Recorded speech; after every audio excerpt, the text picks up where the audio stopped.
আসসালামু আলাইকুম। ওয়ালাইকুম আসসালাম। আপনি ভোট কেন্দ্রের সামনে ভোট দিতে আসছিলেন? জি, মাশাআল্লাহ। তো ভোট দেওয়া হয়ে গেছে আপনার? জি। ওকে। কতক্ষণ লাগলো?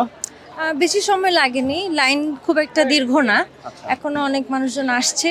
তো সুষ্ঠু স্বাভাবিক পরিবেশ দেখেছি, ভালো লেগেছে। এই বাড়িতে প্রথম ভোট দিলেন? জি, প্রথম ভোট। অনেক বেশি এক্সাইটেড ছিলাম। ভাবতেছিলাম যে সকালে কখন যাব, কখন গেলে ভালো হবে। তো ভালো লেগেছে।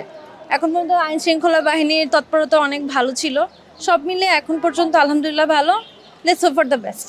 উৎসবমুখর পরিবেশ। জি, আচ্ছা, প্রফেশন কি আপনার? আমি স্টুডেন্ট। স্টুডেন্ট। জি।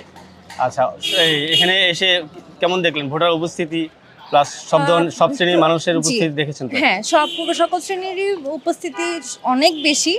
এখন যখন প্রথমে আসলাম এত মানুষ ছিল না। এখন আস্তে আস্তে মানুষের সমাগম আরো বাড়ছে।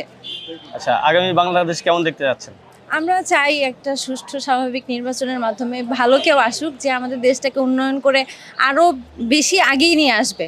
আমাদের দেশটাকে আসলে যে অবস্থায় ছিল কিছু বছর আগেও, আমরা চাই যে আরো বেশি ডিজিটাল হোক, আরো বেশি মডার্নাইজড হোক। আমরা যেন নিরাপত্তার সাথে দেশে বসবাস করতে পারি সবাই মিলে। এটাই আমাদের সবার কামনা।